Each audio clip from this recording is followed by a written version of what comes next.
everyone, and welcome back to the channel. You might remember a few weeks ago I did a video on a New York Times hit piece on Lake City Ammo, blaming the plant for all the crime in the country and suggesting that the plant, which also makes ammo for the military, was purposefully selling military ammo to criminals on the civilian market. The piece went so far as to claim that mass shootings and the gang crimes of Chicago couldn't happen at all without Lake City Ammo. I told you that would only be the start, and I was not wrong. Congress then went after Lake City Ammo, demanding an investigation into the military's use of the plant to allegedly subsidize crime. Now, 20 attorney generals across the country are also demanding the plant be investigated and demanding it stop making 5.56 ammo for the civilian market. Before I get into all the details, this video is brought to you with the help of Blackout Coffee Company, as I was chugging it this afternoon to get this video written up for you guys during nap time. With a toddler, it is always a race against the clock.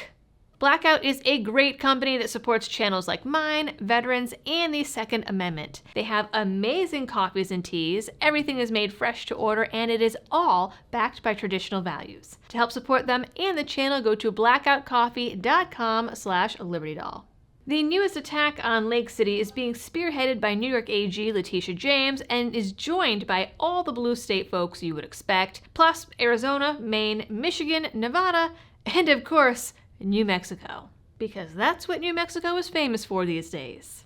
They wrote in a letter/press release, "We ask your office to conduct an investigation into the contracting processes that led to this situation and to take action to ensure that military-grade and military-subsidized ammunition stays out of civilian hands. According to recent reports, the ammunition made at Lake City for our military has been sold to civilians in mass quantities, leading to these bullets being used in mass shootings, including a shooting in which 3 law enforcement officers were killed and multiple school shootings."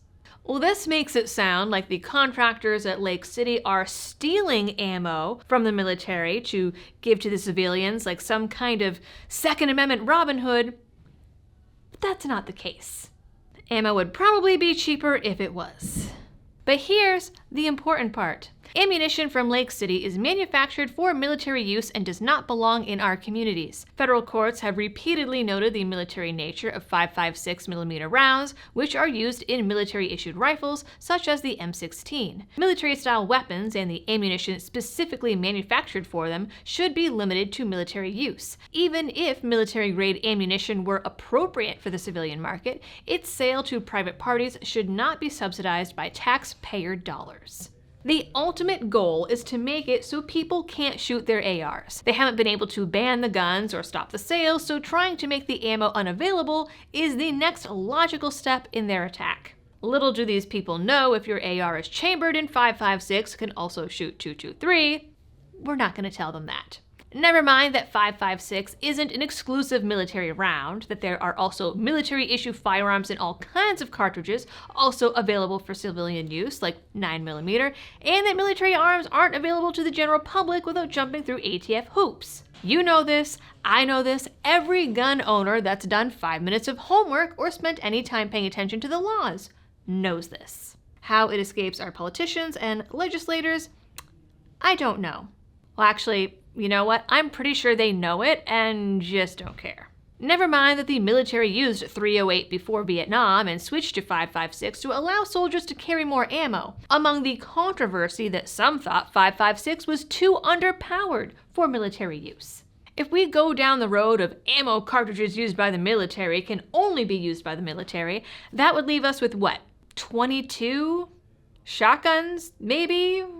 Though, I don't know, because cops use shotguns, so then they'd probably want to ban those too. Like every gun control move claiming to be about stopping violence, it's really about civilian disarmament. Because if they really cared about violence, they'd address the democratic policies that keep people poor and reliant on government programs, policies that allow crime and poverty to flourish. But then who would vote for them? They would get no votes. They would not be able to buy the votes to stay in office. The letter continues, In the short term, we ask your office to investigate the contracting and manufacturing practices that led to so many billions of military rounds being sold into our communities, and to issue a public report with recommendations about how to end the diversion of military ammunition into civilian hands. In the long term, we ask the White House to ensure that future production contracts prohibit the sale of military weapons and ammunition to civilians. The states recognize the critical importance of military readiness in an uncertain world, and of making sure that the military has adequate supplies and reserve production capacity in order to meet its needs in the event of a crisis. Nonetheless, the federal government can and must do more to ensure that weapons made for our military do not take the lives of innocent civilians at home, and that our tax dollars do not subsidize crime and violence or otherwise perpetuate the epidemic of gun violence in America. I just want to pause here for a moment and point out the irony of government officials complaining about civilians having a monopoly on violence. Oh, you silly government. We salute President Biden for the creation of the White House Office of Gun Violence Prevention, and we ask you to take appropriate action. So now they're not poking at the military anymore. They're going directly to anti-gun Kamala Harris and her Office of Gun Violence Prevention. The White House has already quashed rumors that they're shutting down Lake City, and the plant produces the rounds it does so it can quickly produce military ammo when needed. The plant is also run by a private contractor, and good luck finding a contractor willing to only make ammo when the military needs it, unable to offset costs by selling to the public. That plant has gone through several hands and has been making and selling commercial ammo for decades. And there's a reason. I would like to think that this is just going to be a big nothing burger, dog and pony show for these attorney generals to show off and try to keep their jobs, but in this day and age, who knows? Everyone's looking for a little piece of that White House pie, and there might be someone that just thinks that this would be the way to do it. I will keep watching this situation and bring you guys any updates if and when they happen. In the meantime, you guys know the algorithm things. I don't have to tell you every time, but I will say thanks for tuning in and happy shooting.